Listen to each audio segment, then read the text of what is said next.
নমস্কার বন্ধুরা, তোমাদের সকলকে স্বাগত জানাই অর্পিতার রান্নাঘরে। দেখো, আজকে হাজির হয়ে গেছি আরেকটা নতুন রেসিপি নিয়ে। আজকে তোমাদের সামনে চিকেনেরই একটা রেসিপি শেয়ার করছি। খুব কম মশলায় এত টেস্টি মাংস কিভাবে আমি বানালাম সেটা জানতে হলে কিন্তু রেসিপিটা দেখতে হবে। এই কম মশলা দিয়ে তোমরা জাস্ট একবার বাড়িতে ট্রাই করে দেখো। আমি তোমাদের বলতে পারি এই মাংসের স্বাদ তোমরা কখনো ভুলবে না।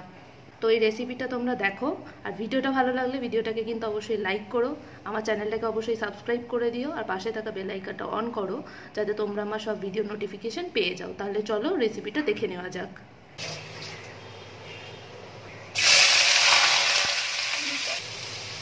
এখানে দেখো 4টে পেঁয়াজ নিয়েছি। প্রথমে কড়াইতে তেলটা দিয়েছিলাম, তেলটা ভালো করে গরম হয়ে গেছে।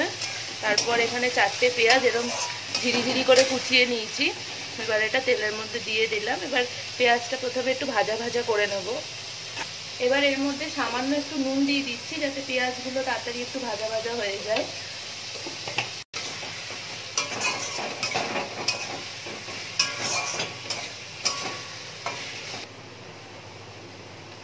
এবার দেখো, এই যে আদা আর কাঁচা লঙ্কার পেস্টটা করে রেখেছিলাম এটা দিয়ে দেব।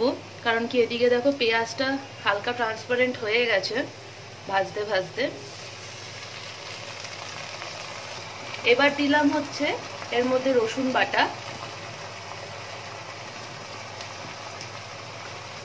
এবার পেঁয়াজের সাথে আদা কাঁচা লঙ্কা রসুন বাটাটা ভালোভাবে একটু মিশিয়ে নেব, ভালোভাবে একটু ভাজা ভাজা করে নেব যাতে রসুন আর আদার কাঁচা গন্ধটা চলে যায়।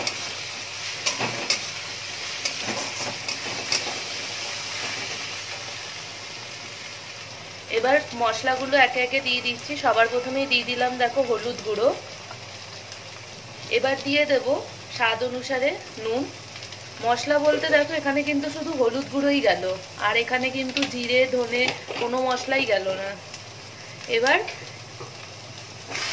একটু ভালো করে একটু কষিয়ে নেব মশলাটা।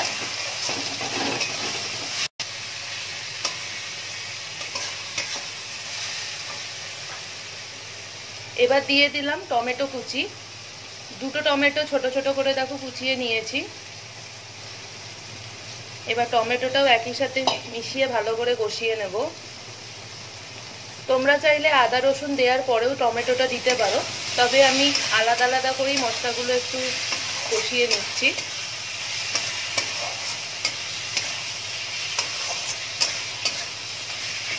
দেখো মশলাটা ভালোভাবে কষানো হয়ে গেছে, সাইড থেকে দেখো তেল ছেড়ে দিয়েছে। এই পর্যায়ে এর মধ্যে আমি মাংসটা দিয়ে দেবো। মাংসটা জাস্ট দেখো ধুয়ে নিয়েছি, ধুয়ে ভালো করে পরিষ্কার করে নিয়েছি। এই মাংসটা আলাদা করে কিন্তু আমি কোনো নুন টুন কিছুই ব্যবহার করিনি, মানে নুন টুন দিয়ে কিছু দিয়ে মাখিয়ে রাখিনি। এখানে প্রায় 1 কেজি মতো মাংস আছে।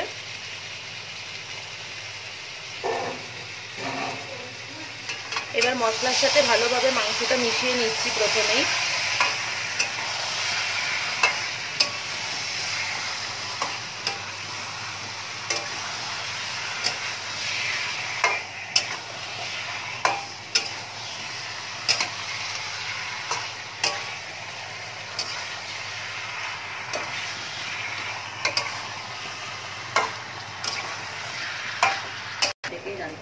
এবার দেখো মাংসটা মিডিয়াম টু লো ফ্লেমে দিয়ে এটা একটু ঢেকে দিয়ে দেবো।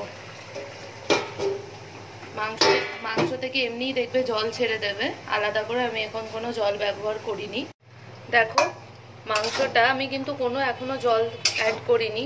প্রায় দেখো 10 মিনিট মতো হয়ে গেছে। ঢাকনাটাই খুললাম, দেখো জল ছাড়াই মাংসতে জল বেরিয়ে দেখো মাংসগুলো বেশ ভালোভাবে সেদ্ধও হয়ে গেছে। দেখো দেখেই মাংস থেকে দেখো হাড় থেকে মাংসও ছেড়ে দিয়েছে। আমি কিন্তু এখানে আলাদা করে কোনো এক্সট্রা জলই দিইনি। মাংস থেকে যেটুকু জল বেরিয়েছে মিডিয়াম আঁচে দিয়ে 10 মিনিটের জন্য ঢাকা দিয়ে এইভাবেই হতে দিয়েছি। দেখো জলটাও বেশ ভালোভাবে বেরিয়ে শুকিয়েও গেছে, আর মাংসগুলো সুন্দরভাবে সেদ্ধ হয়ে গেছে। এবার এর মধ্যে আমি একটু লেবুর রস চিপে দিচ্ছি।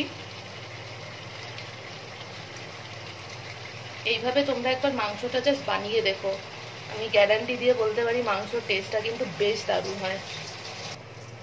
এবার দেখো মাংসটা হয়েই গেছে। একটু জাস্ট চিনি দিলাম, সব ব্যালেন্স মানে যাতে সব ফ্লেভারগুলো ব্যালেন্স হয়ে যায়, এর জন্য অল্প একটু চিনি দিয়ে দিচ্ছি।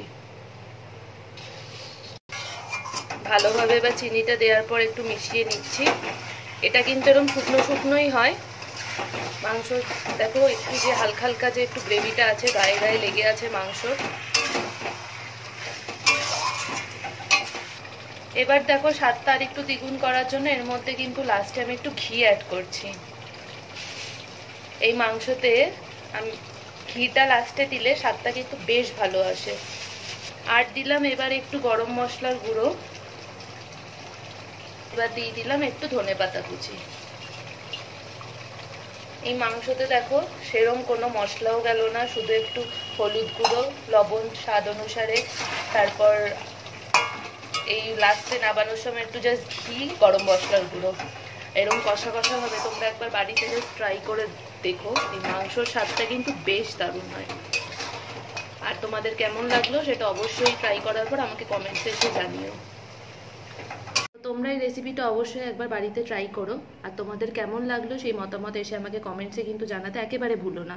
আর ভিডিওটা ভালো লাগলে ভিডিওটাকে লাইক করে দিও, শেয়ার করো, অবশ্যই কিন্তু আমার চ্যানেলটাকে সাবস্ক্রাইব করে দিও, আর পাশে থাকা বেল আইকনটা অন করে দিও যাতে তোমরা আমার সব ভিডিও নোটিফিকেশন পেয়ে যাও। তাহলে আবার হাজির হব আরেকটা নতুন রান্না নিয়ে। সবাই সঙ্গে থেকো, সাথে থেকো, ভালো থেকো।